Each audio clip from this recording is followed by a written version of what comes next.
Assalamualaikum warahmatullahi wabarakatuh. Baiklah, saya akan menjelaskan tentang mata kuliah media pembelajaran bahasa Arab, dosen Ustadz Rahnang MPD oleh Horide 118120004 PBA 4A.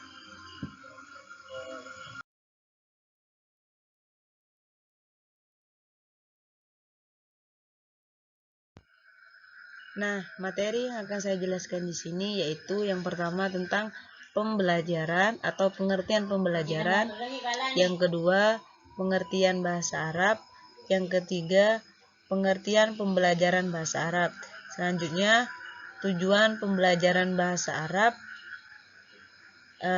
Selanjutnya yaitu tujuan pembelajaran bahasa Arab secara umum, dan yang terakhir tujuan pembelajaran bahasa Arab secara khusus. Pengertian pembelajaran bahasa Arab. Yang pertama, pengertian pembelajaran. Pembelajaran menurut Undang-Undang Nomor 20 Tahun 2003 tentang Sistem Pendidikan Nasional adalah proses interaksi peserta didik dengan pendidik dan sumber belajar pada suatu lingkungan belajar. Sedangkan menurut Knirk dan Gustafson, pembelajaran merupakan suatu proses yang sistematis melalui tahap rancangan, pelaksanaan, dan evaluasi. Jadi pembelajaran di sini menurut undang-undang adalah proses interaksi antara peserta didik dan pendidik.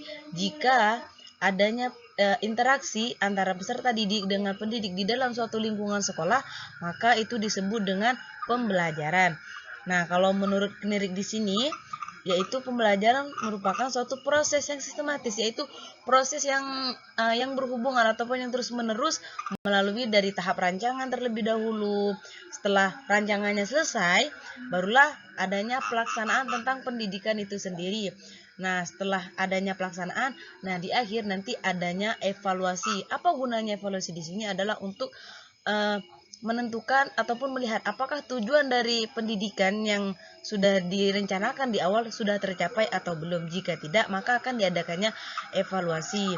Nah, dari hal inilah maka disebut pembelajaran itu adalah proses interaksi antara pendidik dan peserta didik yang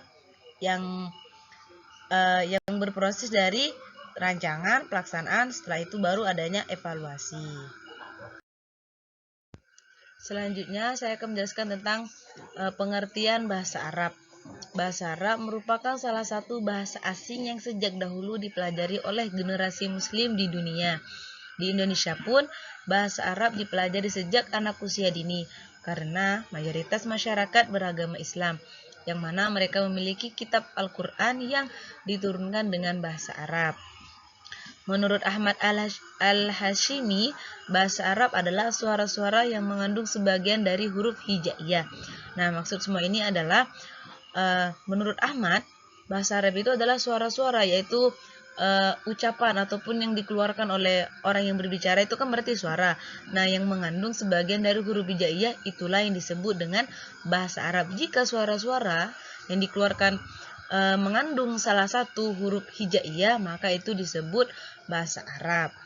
Bahasa Arab ini juga merupakan salah satu bahasa asing yang sejak dahulu itu sudah dipelajari oleh generasi muslim di dunia. Di Indonesia pun bahasa Arab sudah dipelajari sejak anak usia dini ataupun sejak usia dini, seorang anak itu sudah diajarkan tentang bahasa Arab. Karena apa? Karena mayoritas masyarakat beragama Islam, yang mana mereka memiliki kitab Al-Quran yang diturunkan dengan bahasa Arab. Nah, jika anak diajarkan bahasa Arab dari sejak dini, maka mereka ketika besar akan memiliki ilmu bahasa Arab yang sangat tinggi, sehingga nantinya mereka bisa memahami apa kandungan yang terdapat di dalam Al-Quran. Nah, kesimpulannya adalah pembelajaran bahasa Arab adalah suatu upaya membelajarkan siswa untuk belajar bahasa Arab dengan guru sebagai fasilitator, dengan mengorganisasikan berbagai unsur untuk memperoleh tujuan yang ingin dicapai, yaitu menguasai ilmu bahasa Arab dan kemahiran bahasa Arab. Jadi, pembelajaran bahasa Arab itu adalah upaya membelajarkan siswa untuk mempelajari tentang ilmu bahasa Arab, dan guru di sini sebagai fasilitator dari peserta didik itu sendiri dengan mengorganisasikan berbagai unsur-unsur yang terdapat di dalam dunia pendidikan untuk memperoleh tujuan yang ingin dicapai, yaitu menguasai ilmu bahasa dan kemahiran bahasa Arab. Seperti memahami materi-materi bahasa Arab, membuat kalimat bahasa Arab, itu adalah untuk menguasai ilmu-ilmu bahasa Arab. Adapun unsur-unsur yang dimaksud tadi yaitu meliputi guru, siswa, metode, media, sarana prasarana, serta lingkungan. Jadi pembelajaran bahasa Arab kesimpulannya adalah membelajarkan siswa tentang ilmu bahasa Arab dengan guru sebagai fasilitator dan mengorganisasikan berbagai unsur untuk memperoleh tujuan yang ingin dicapai.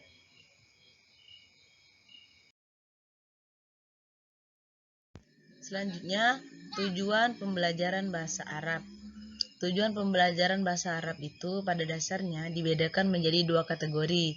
Yang pertama, bahasa Arab sebagai alat, dan yang kedua sebagai tujuan.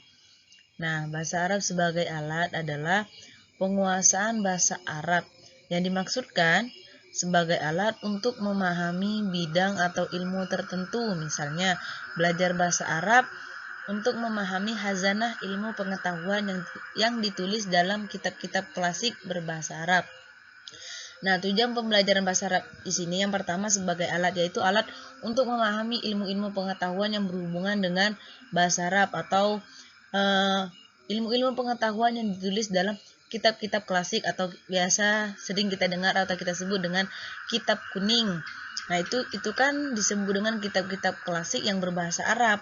Nah, tujuan pembelajaran bahasa Arab untuk memahami ilmu tersebut agar kita bisa memahami dan bisa membacanya.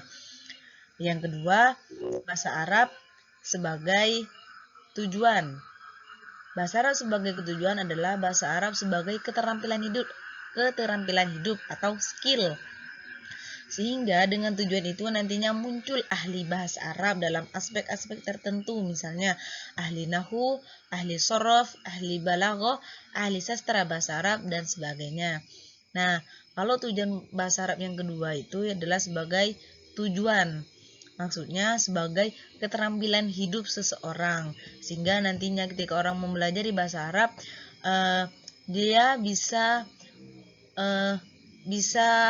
menjadi ahli bahasa Arab dalam aspek-aspek tertentu, misalnya sebagai ahli nahwu, ahli sorof, ahli balaghah, dan ahli sastra bahasa Arab ataupun sebagainya. Jika ada orang yang mempelajari bahasa Arab dan mereka bisa menjadi ahli sorof, maka tujuan pembelajaran bahasa Arab yang mereka inginkan adalah sebagai tujuan, bukan sebagai alat. Kalau sebagai bahasa alat, mereka hanya untuk memahami ilmu-ilmu atau bidang ilmu yang berhubungan dengan bahasa Arab. Selanjutnya, tujuan pembelajaran bahasa Arab secara umum, yaitu agar peserta didik dapat memahami Al-Quran dan hadis, di mana keduanya merupakan sumber pokok ajaran agama Islam yang harus diamalkan. Nah, tujuan pembelajaran bahasa Arab secara umum yaitu hanya untuk memahami Al-Quran dan hadis sebagai sumber pokok ajaran agama Islam. Yang kedua, agar peserta didik dapat memahami buku-buku agama dan kebudayaan Islam yang ditulis dalam bahasa Arab. Itu adalah termasuk juga dari tujuan pembelajaran bahasa Arab, yaitu untuk memahami buku-buku agama dan kebudayaan Islam yang ditulis dalam berbahasa Arab. Selanjutnya yaitu agar peserta didik dapat memahami bacaan-bacaan sholat dan doa-doa yang berbahasa Arab sehingga lebih khusyuk dalam beribadah kepada Allah Subhanahu wa taala.